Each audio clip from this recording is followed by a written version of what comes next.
ఉమ్మడి నిజామాబాద్ జిల్లాలో కల్లు కల్తీ ఏరులై పారుతుంది. మత్తు పదార్థాలు కలిపిన కల్లు తాగి ప్రజలు అస్వస్థతకు గురవుతున్న సంఘటనలు జరుగుతూనే ఉన్నాయి. ఇటీవల కామారెడ్డి జిల్లాలో కల్తీ కల్లు తాగి 92 మంది అస్వస్థతకు గురికావడం పరిస్థితి తీవ్రతకు అద్దం పడుతోంది.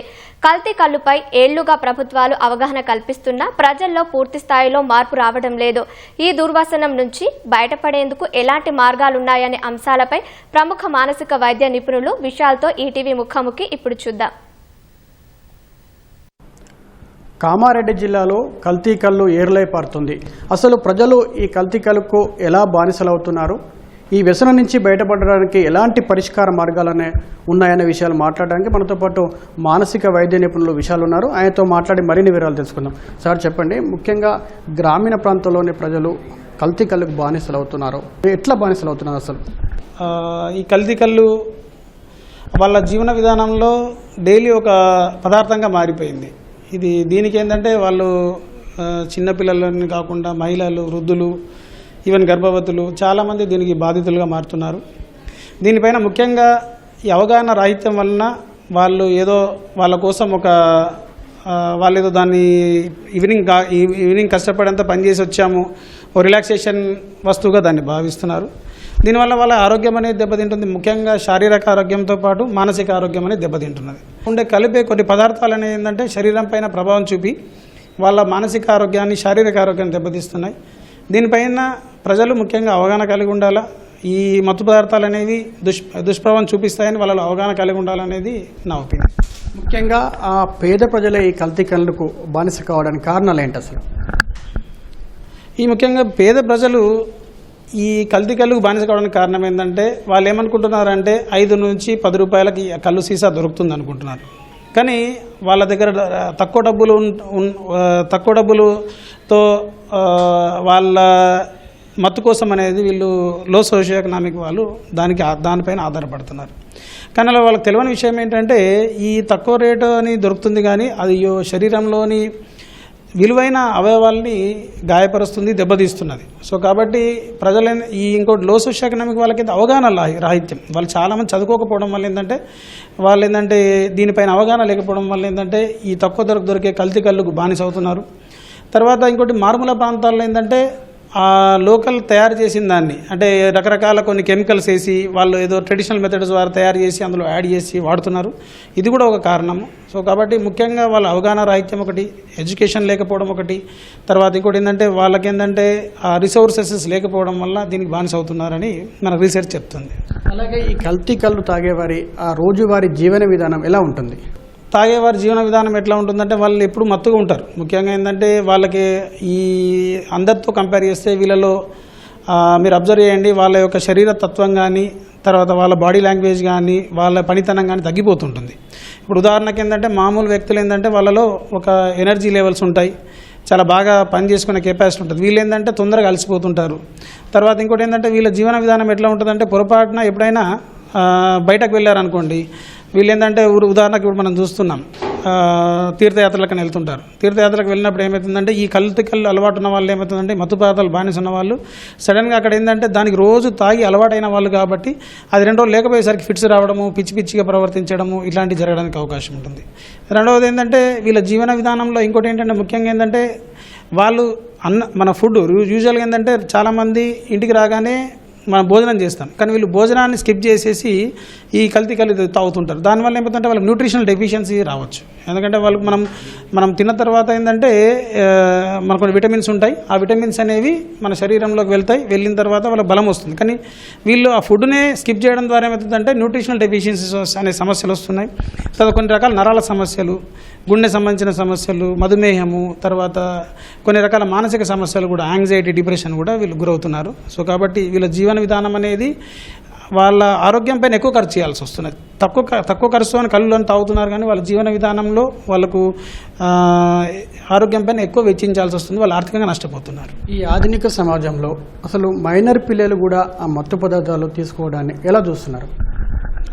ఈ ఆధునిక సమాజంలో ఏంటంటే చాలా విచిత్ర ప్రవర్తనలు చూస్తున్నాం. అంటే ఇప్పుడు నేను ఇందాక ఈ మధ్యన ఒక కేసు చూశాను. ఏంటంటే చిన్న పిల్లోడు, దాదాపు 5 సంవత్సరాల పిల్లోడికి ఫిట్స్ రావడం జరిగింది.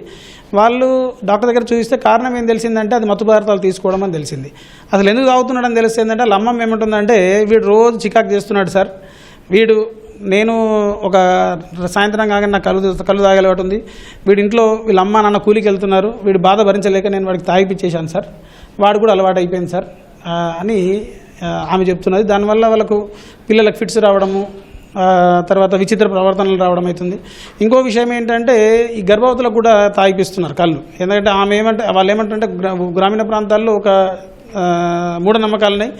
కళ్ళు తాగితే పుట్టే పిల్లలు తెల్లగా పుడతారు, కిడ్నీలు బాగుంటాయని ఏం చేస్తున్నారంటే ఈ కల్తీ కళ్ళు ఆ గర్భవతి దాయిపిస్తున్నారు. ఆ గర్భవతి ఆ కళ్ళు తాగడం ద్వారా పుట్టబోయే పిండం పైన ప్రభావం చూపించి ఎదుగుదల లేకపోవడము, మెదడు బుద్ధిమాంద్యం గల పిల్లలు పుడుతున్నారు. దీనివల్ల వాళ్ళకి ఫిట్స్ వస్తున్నాయి. తర్వాత ఆ గర్భవతికి కూడా డెలివరీ టైంలో ఇబ్బంది అవుతుంది. డెలివరీ టైంలో వాళ్ళు విచిత్రంగా ప్రవర్తిస్తున్నారు.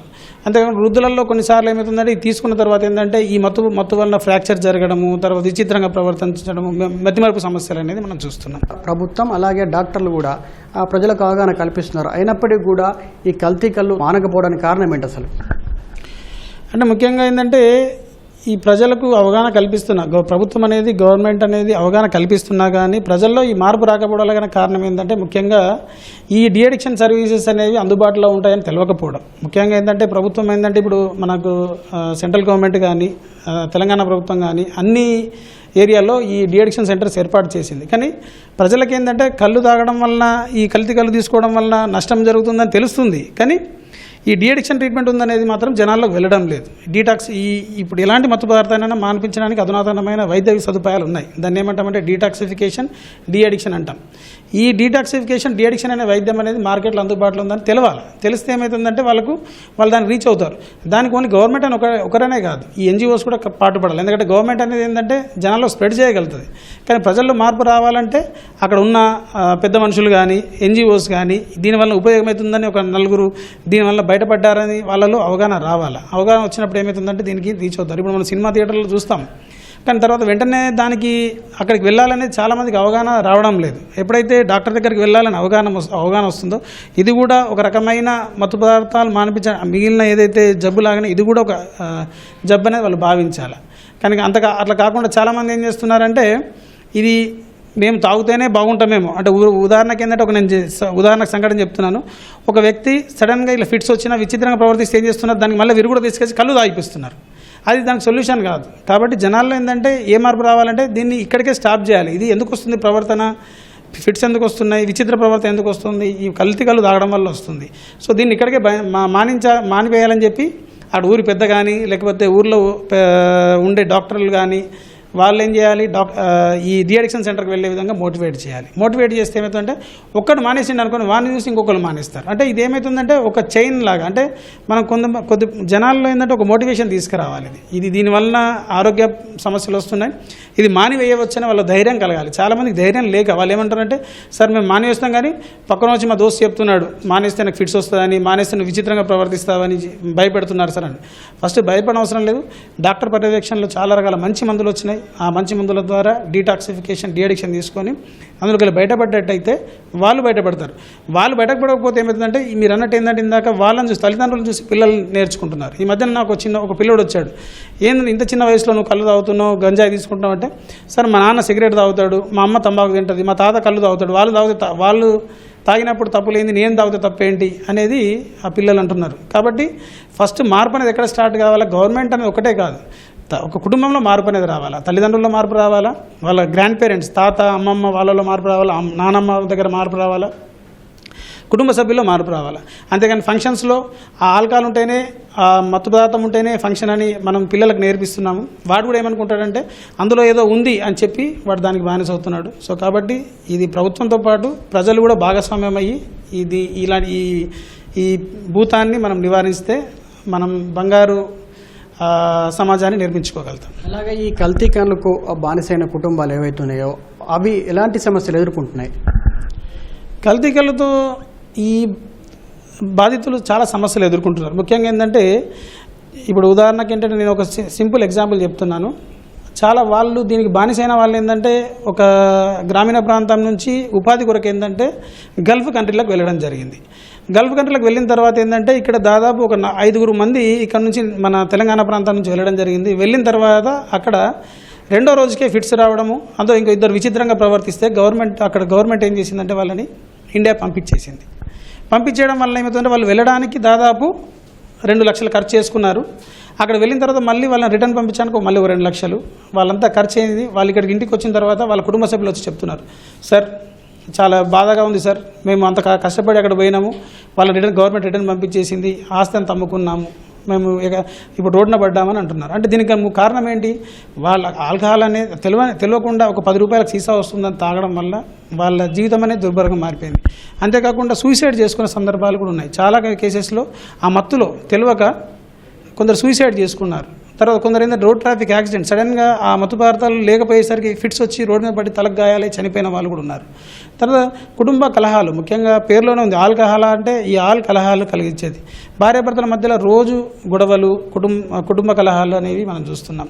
ఆర్థికంగా నష్టపోతున్నారు చాలామందికి. ఏంటంటే మనం ఇప్పుడు తెలంగాణలో ఈ భర్త చనిపోయిన వాళ్ళు చాలామంది గల కారణం ఏంటంటే నేను అడుగుతుంటాను.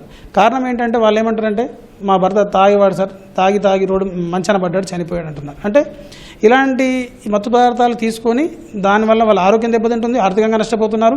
ఆ ప్రభావం అనేది నెక్స్ట్ జనరేషన్ పైన పడుతుంది. ఆ పిల్లలు కూడా ఏమనుకుంటారంటే అది మా ఫాదర్ మదర్ వాళ్ళు తాగుతూ తప్పులేదు, నేను తాగుతూ తప్పు ఏంటని వాళ్ళు కూడా తాగుతున్నారు. దానివల్ల సమాజం అనేది పెడుదారిన పడుతుంది. ఇది మొత్తంగా ప్రజల్లో సమూలమైన మార్పులు వచ్చినప్పుడే ఈ కల్తీ కల్లును అరికట్టవచ్చని, అదేవిధంగా వారి ఆరోగ్యాన్ని కూడా కాపాడుకోవచ్చు అని చెప్పేసి మానసిక వైద్య నిపుణులు విషయాలు చెప్తున్నారు. అదేవిధంగా ప్రభుత్వం కూడా ఈ మత్తు పదార్థాలపై మరింత ఉక్కుపాదం మోపితేనే బాగుంటుందని చెప్పేసి ఆయన అంటున్నారు. కెమెరామెన్ మనోజ్తో జైపాల్, ఈటీవీ న్యూస్, నిజామాబాద్ నుంచి.